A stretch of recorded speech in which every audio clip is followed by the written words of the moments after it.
Saudara Presiden Prabowo Subianto meluncurkan Badan Pengelola Investasi Danantara Indonesia, didampingi Presiden ke-6 Susilo Bambang Yudhoyono, Presiden ke-7 Joko Widodo, serta para mantan wakil presiden. Bagaimana memaknai kehadiran para tokoh itu secara politik pasca diluncurkannya Danantara? Kita akan bahas bersama Immanuel Ebenezer, Ketua Umum dari Prabowo Mania, dan juga Adi Prayitno, Direktur Eksekutif Parameter Politik. Mas Adi, Bang Noel, selamat sore. Terima kasih sudah berkenan untuk menjadi narasumber kita sore hari ini.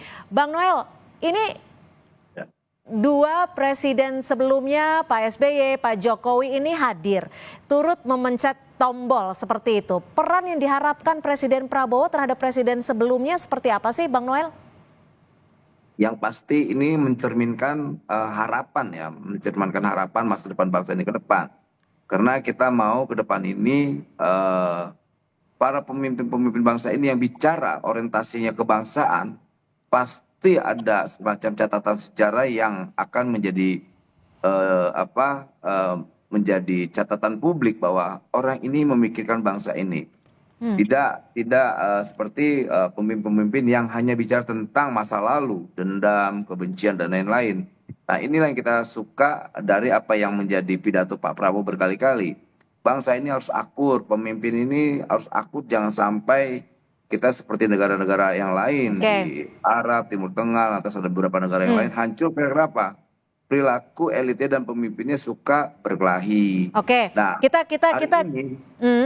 kita kalau melihat peran dari kedua mantan presiden ini, Pak SBY dan Pak Jokowi di Danantara nanti akan sebagai apa? Apakah betul sebagai dewan pengawas atau ada peran lain ya?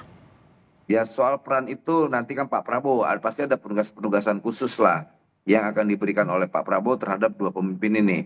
Biar gimana pun Pak Jokowi kan sosok pemimpin yang memiliki integritas, entah dia sebagai apa kan itu hak prerogatif Pak Presiden, bukan saya. Kedua, Pak SBY juga sosok yang sampai detik ini memiliki idealisme tentang bangsa ini seperti apa. Artinya soal itu biarlah nanti waktu atau Pak Prabowo yang menjawab, bukan saya. Karena Pak Prabowo yang punya hak prerogatif untuk menentukan siapa.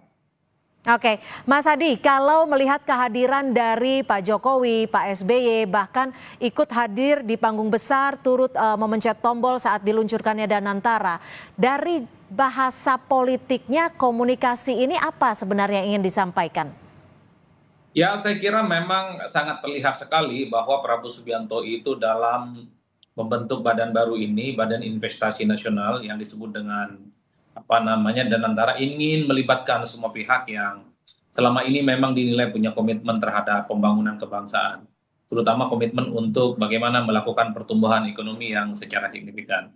Maka tidak mengherankan kalau kemudian mantan-mantan presiden terdahulu seperti Jokowi dan SBY itu diajak. Nah, yang menjadi tanda tanya itu sebenarnya apakah Megawati itu diundang atau tidak, ataukah diundang tapi tidak hadir, ataukah karena faktor yang lain. Karena kalau kita selalu mendengarkan argumen yang disampaikan oleh Prabowo Subianto, akan selalu melibatkan pihak-pihak mantan presiden terdahulu supaya persoalan kebangsaan dan pembangunan ekonomi di masa-masa yang akan datang ini tentu butuh feedback dan masukan dari pengalaman presiden-presiden sebelumnya.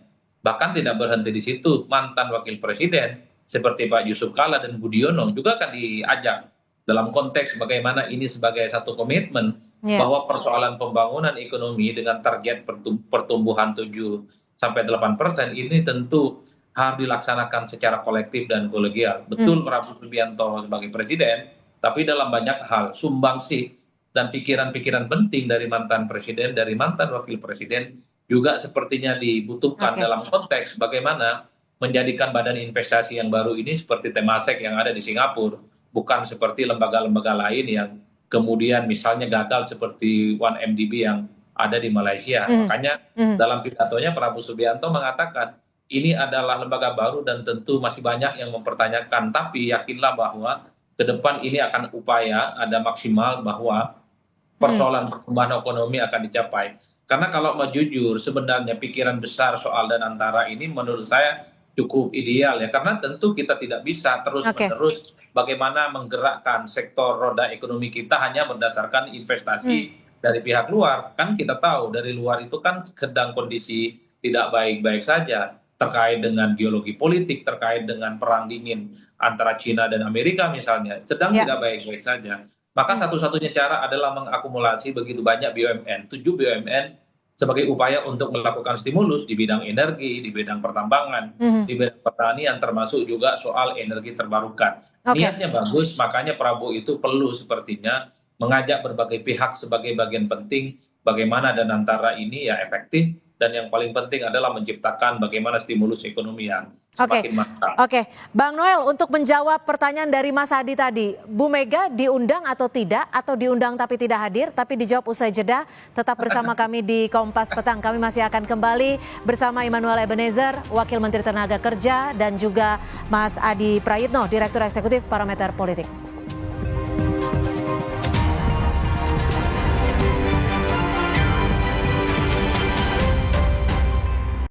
Masih di Kompas Petang, Saudara, saat berpidato di acara peluncuran Badan Pengelola Investasi Danantara, Presiden Prabowo Subianto menyatakan komitmennya untuk memberantas korupsi tanpa pandang bulu. Saya bersama pemerintah yang saya pimpin didukung oleh koalisi yang solid, bertekad keras untuk membangun suatu pemerintahan yang bersih, yang bebas dari korupsi. Saya akan melawan korupsi dengan sekeras-kerasnya dan dengan segala tenaga dan upaya yang bisa saya kerahkan tanpa pandang bulu.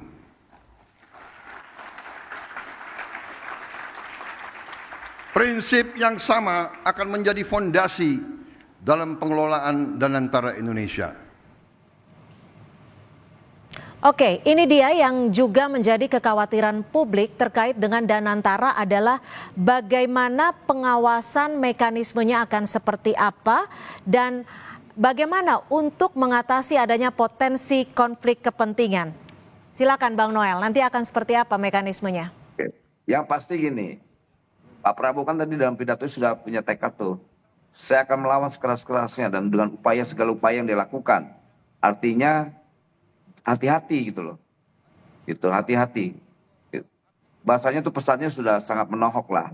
Jadi siapapun yang bermain-main di Danantara ini ya risikonya udah pasti kan. Mereka akan berhadapan dengan aparat penegak hukum kita. Dia nggak. Oke, tapi gini Bang Noel, kalau kita bicara soal Danantara, ini kan konsolidasi antara 7 BUMN. Aset yang dikelola juga tidak main-main, 900 miliar US dollar atau hampir 15.000 triliun. Bagaimana untuk memastikan bahwa tidak ada kebocoran, tidak ada kecurangan, tidak ada potensi konflik? Gini dong, kita optimis dong, karena yang megang duit ini kan problemnya selama ini, duit besar kita kan selalu salah kelola. Loh kali ini kan orang-orang hebat semua yang lola. Yang sudah tidak lagi mikirin duit. Mereka sudah selesai dengan hidupnya. Tega sekali sih 15.000 triliun ini masih mau dicopet juga, kelewatan itu. Selain kelewatan menurut saya orang paling nekat lah. Kalau berani melakukan hal itu di eranya Pak Prabowo. Dia sudah tegas, dia nggak akan main-main tuh soal ngejaga duit ini. Oke, Mas Adi, apakah ungkapan dari Bang Noel ini bisa dijadikan jaminan bahwa Danantara tidak akan kecolongan untuk mengelola aset yang ada? Ya saya kira secara prinsip ya, kalau soal Danantara ini memang harus diawasi secara kolektif. Karena tentu saja kalau menyangkut dana yang cukup besar, ini kan hampir 15.000 triliun. Yang saya kira memang selalu dalam tanda kutip ya, dikhawatirkan hanya sebatas jadi bancakan oleh pihak-pihak yang tidak bertanggung jawab. Apa yang terjadi di Malaysia yang terkait dengan 1MDB itu kan menjadi trigger sebenarnya.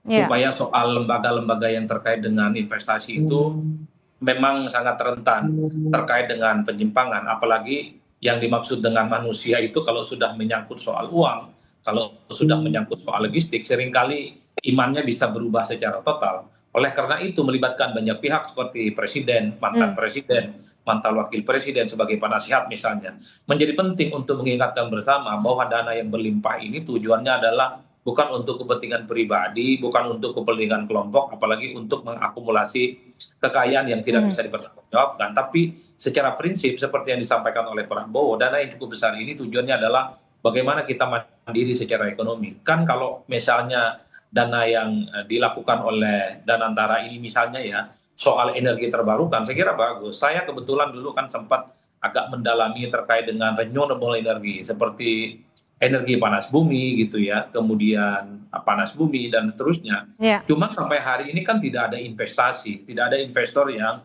mau mencoba untuk menseriusi bagaimana energi terbarukan di masa yang akan datang. Padahal kita tahu energi fosil kita yang terkait dengan BBM ini kan diprediksi misalnya paling lama sekitar 20-25 tahun itu sudah akan berakhir. Termasuk juga soal bagaimana investasi terkait dengan ketahanan pangan. Saya kira penting. Kalau terjadi misalnya huru-hara di dunia internasional, ada perang yang kemudian cukup menghambat bagaimana arus lalu lintas hubungan internasional, ya tentu kita membutuhkan cadangan pangan sehingga apapun yang terjadi di luar, itu kan tidak akan berpengaruh secara signifikan. Kalau ini dilakukan, saya kira ya, secara signifikan persoalan Danantara itu menjadi penting untuk kita support dan tentu sangat baik, penting untuk kita awasi. Kan di baik, situ sebenarnya konteksnya Mbak Cynthia. Artinya butuh pengawasan, di situ ada BPK, di situ juga ada KPK dan semua penegak hukum supaya dilibatkan ya, dalam konteks supaya tidak ada penyimpangan apapun. Kita baik. ingin bangsa ini merdeka, bangsa itu besar, tentu dengan dana-dana yang cukup luar biasa berlimpah ini. Ya, itulah harapan kita bersama agar Danantara ini tujuannya yang memang untuk mengoptimalkan pengelolaan aset negara bisa kembali lagi ke rakyat. Terima kasih Immanuel Ebenezer, Ketua Umum Prabowo Mania yang juga Wakil Menteri Tenaga Kerja, dan juga Mas Adi Prayitno, Direktur Eksekutif Parameter Politik, sudah berbagi perspektif di Kompas Petang. Selamat sore.